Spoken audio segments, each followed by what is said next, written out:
Hey, what's up, everyone, and welcome to The Well, your source for the latest in the field of after school and summer learning programs. Today, we have Candice Crump and Jeri Mobley from the San Bernardino County Superintendent of Schools. Hey, how's it going? Hi, good morning. Thank you so much for being with us today. If you can tell us a little bit about who you are and what you do at the County Office of Superintendent of Schools, that would be great.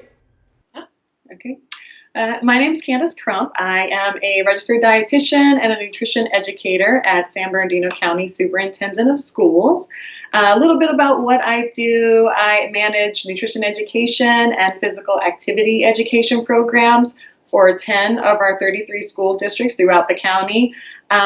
Just providing resources to teachers, students, parents. Some of the resources that we provide are through the events that we do, the trainings, the presentations. Sometimes we speak at conferences, just providing those resources to the different schools. Great. And what about you, Jeri?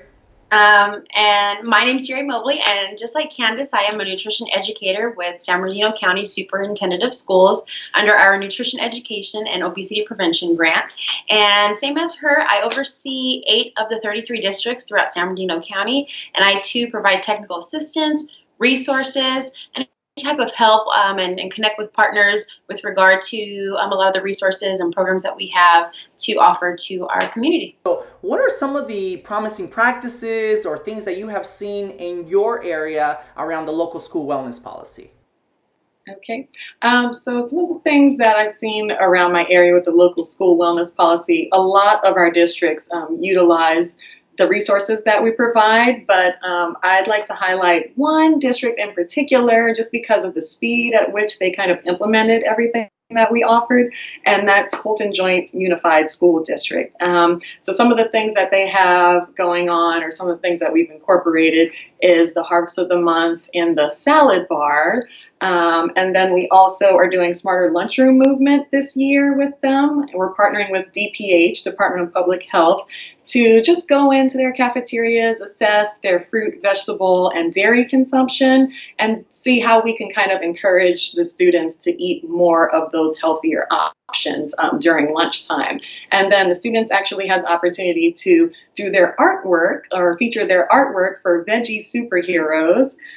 We made posters and printed that throughout the schools.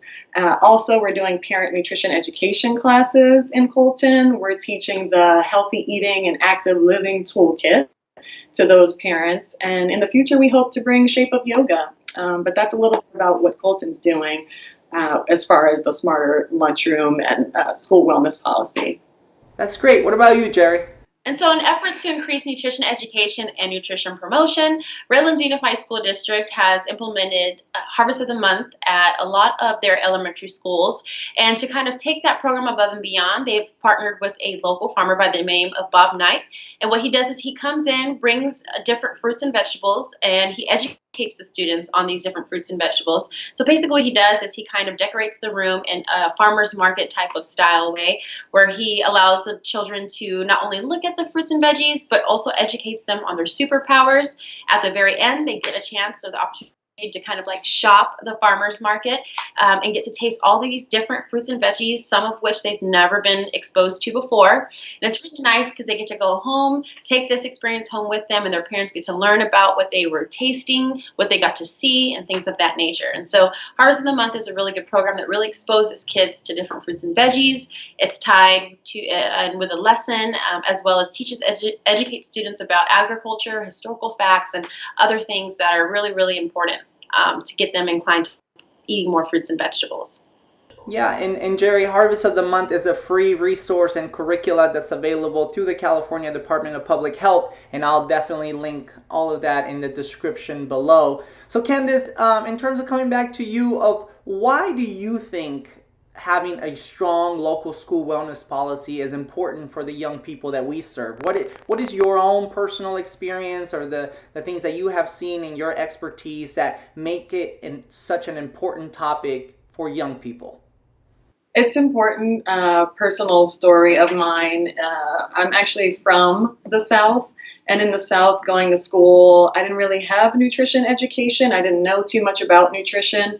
So it wasn't until I moved to California and I was able to see what healthy eating was all about. I became interested in it because I learned that the foods that I was eating and the foods that my family was eating is what was actually causing us to have health issues. So when I had the ability to learn what could be done to change that, then I wanted to get into policy and how to change that through school environment because I did not have that in schools. So I think it's important to get into the schools and teach the students by showing them through Harvest of the Month and having them do the taste test that healthy eating is important and it can be fun. So that's kind of like the personal story as to why I got into it, just wanting to spread that healthy eating behavior through education.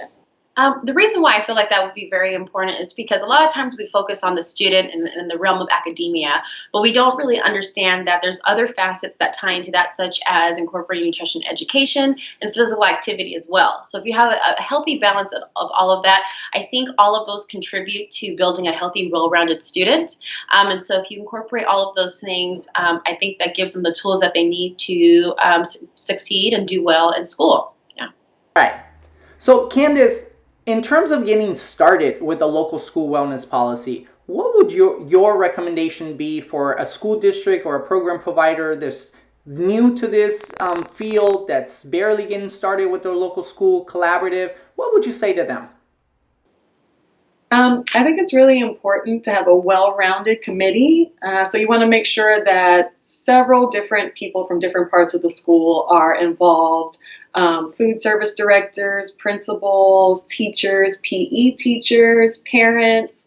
You just want to make sure that you have a well-rounded so that everyone kind of has an ability or has a chance to give their opinion on things that they think are challenging and things they would like to see changed.